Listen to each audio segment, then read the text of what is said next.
From her first days in England, young Emma of Normandy had a formidable adversary. She could not imagine then how formidable. Soon she would know. The proverbial Fox and Hedgehog are about to square off.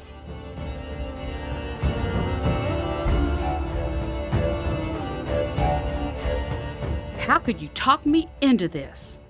Ethelred the Unready roared at Godwin, Earl of Wessex. Someone will pay. The king had just received news the Vikings were coming, full force. Godwin withdrew from the royal rage and went straight to the queen. "My lady, I request a word with you." "Yes, Earl Godwin. You have influence, but your meddling is seen as treachery." "Treachery? It is you who put the kingdom in danger, my friend. You told my husband to massacre. Sweyn will not let this stand." "Oh, you know the mind of the Danish king." "Careful, Earl Godwin. I am the Queen of England." "I know who is who, my lady." Godwin flashed a feral smile. "When man discovered fire, it was nothing. When man discovered how to use fire, it was everything." "Yes, my Lord Earl, I see how you use fire. You tried to purge this country of Danes. Now Danes will take the Saxons down. You cannot stop what is coming." Godwin cocked his brow. "My queen would do well to know that Normans and Danes should walk carefully in a land of Saxons. Accidents happen all the time." As we begin a new year and a new season of stones and bones, and before we rejoin the Vikings in their bloody conquest of England, I thought it might be fun to take a look back to the day Emma of Normandy set foot on English soil and met her nemesis for the first time, Godwin, Earl of Wessex. Well, the way I saw it. Atop the white cliffs of Dover, near magnificent Dover Castle, is the narrowest point overlooking the English Channel, just 21 miles across the water from Pas-de-Calais, France. I always thought this was a perfect place for Emma to arrive in her new country, for few places in England have been more strategic to the military and maritime security of Britain. Upon those windswept cliffs, one has a bird's-eye view of any and all approaching friends or enemies, a handy piece of geography since the Iron Age. Centuries before Julius Caesar and his troops waded ashore at the beaches at Dover, 55 years before the birth of Christ, and almost a century later in AD 43, when Emperor Claudius invaded Britannia and created its first outpost on the banks of the River Thames, Londinium. London, of course. It also didn't take long for the Romans to figure out how valuable was this lookout point atop the cliffs of Dover, and not long for them to build 2 lighthouses, Roman pharos of stacked stone, to light the way for Caesar's ships to safely land. One of the 2 remaining Roman lighthouses from the 1st century still stands. It was made the bell tower of the Saxon church that is also still standing.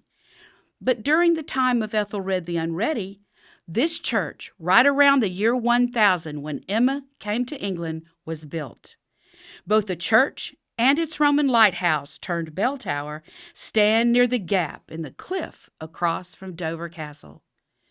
Dover Castle is decidedly Norman, founded by William the Conqueror, great-nephew of Queen Emma.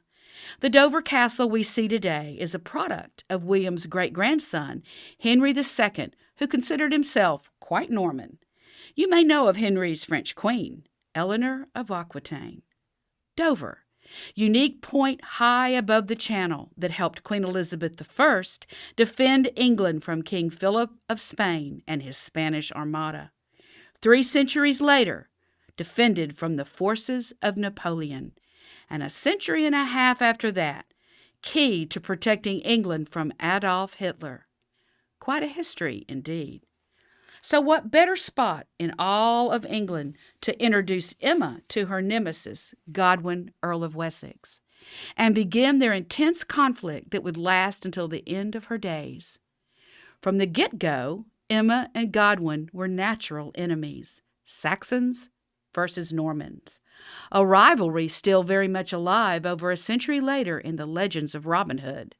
and still strong in the mind of Sir Walter Scott in his classic novel published in the early 1800s, Ivanhoe. So I thought, what better example of natural enemies in the natural world as an example of Emma and Godwin's never-ending conflict, the fox and the hedgehog. In his book, Good to Great, author Jim Collins asks, "Are you a hedgehog or a fox?"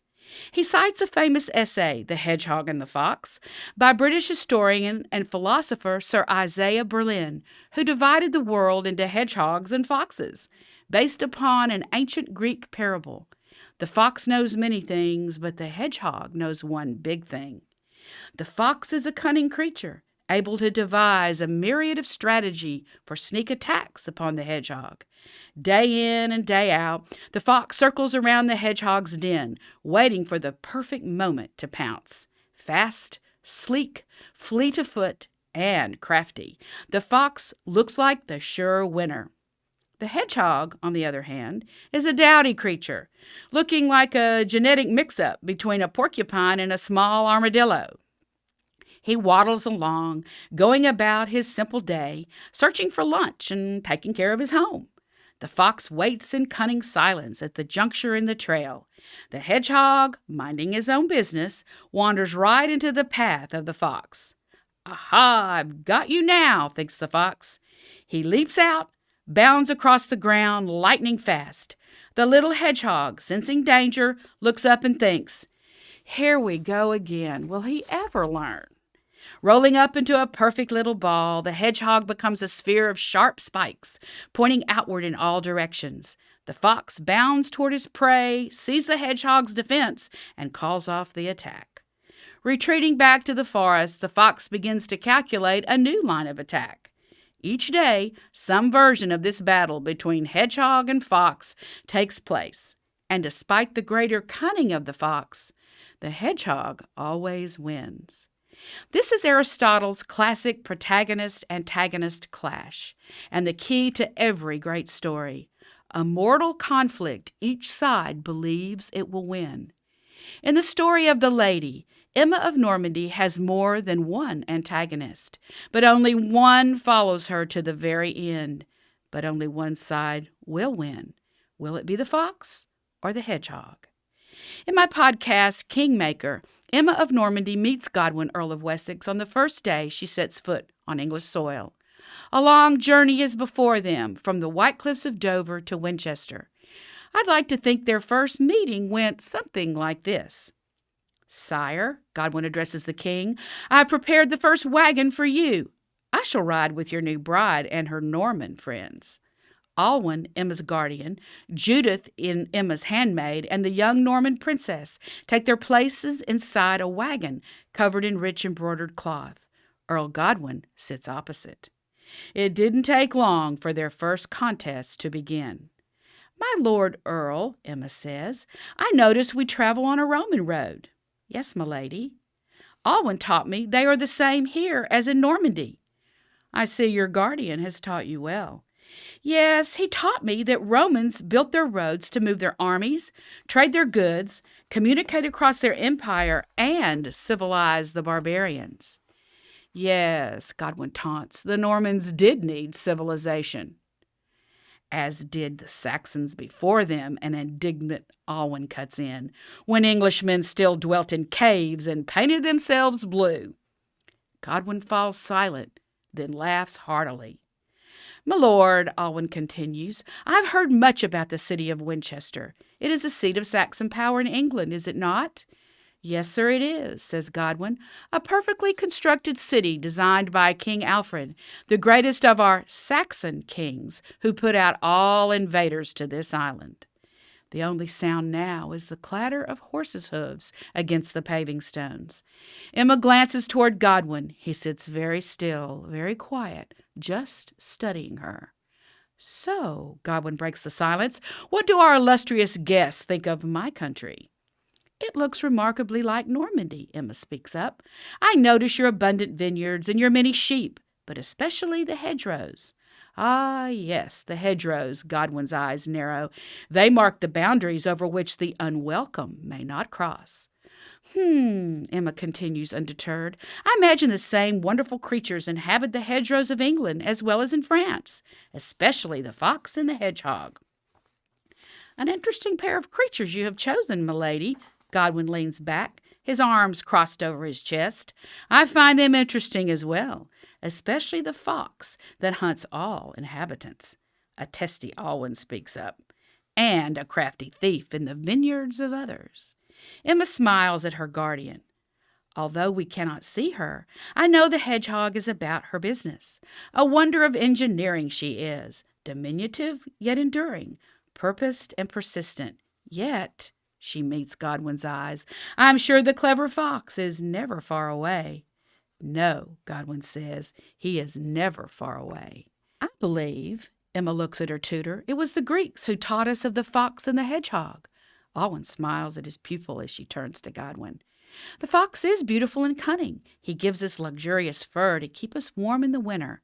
That is, if a clever hunter can find him. She leans toward Alwyn with a mischievous smile. It is the rare hunter who can outwit the fox, but he can be outfoxed. Yes, the fox is quite smart, Godwin responds with veiled incivility, and ruthless when necessary. The little hedgehog is quite a different creature, Emma smiles sweetly. She goes about her day, minding her own business, taking care of her home and protecting the nest. The sleek and fast fox circles the hedgehog's den and waits for the right moment to pounce. There seems no contest as to who will win. Yes, Godwin replies evenly, the hedgehog is a bumbling little creature that seldom leaves the hedge. Pardon me, my dear Earl, she only appears to be bumbling. She is a shrewd survivor. She can move quickly to defend herself with her coat of quills. She will even bite a snake, then roll herself up as the snake strikes again and again until the snake is dead. Godwin sits silently. His eyes peer into hers. Yes, my Lord Godwin, the fox knows many little things, but the hedgehog knows one big thing. The hedgehog knows how to protect her world. Aristotle defined the classic protagonist, the hero or heroine. She can even be a hedgehog.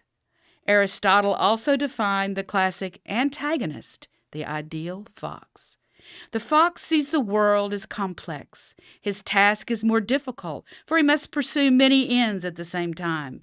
Yes, he's cunning and formidable, but he must manage his power on many fronts with many plans to try and win. The hedgehog simplifies a complex world into a single idea, one big idea that unifies and guides everything she does. Focused on her task, she never loses sight of her purpose. Queen Emma had a big idea. Her blood must rule and reign. Earl Godwin had many aims. Stop her by any means necessary. Yes, a masterful influence over the events of her day, the Lady Queen Emma remains a model of the strong and vital importance of women and hedgehogs throughout history. One strong woman standing firm against converging forces that threaten her survival and her future, yet she is determined to prevail. Yes, the crafty fox will try every way he can to gobble up the hedgehog, but the resourceful little hedgehog, dwarfed by her surroundings, doggedly determines to hold out against him, survive, and win.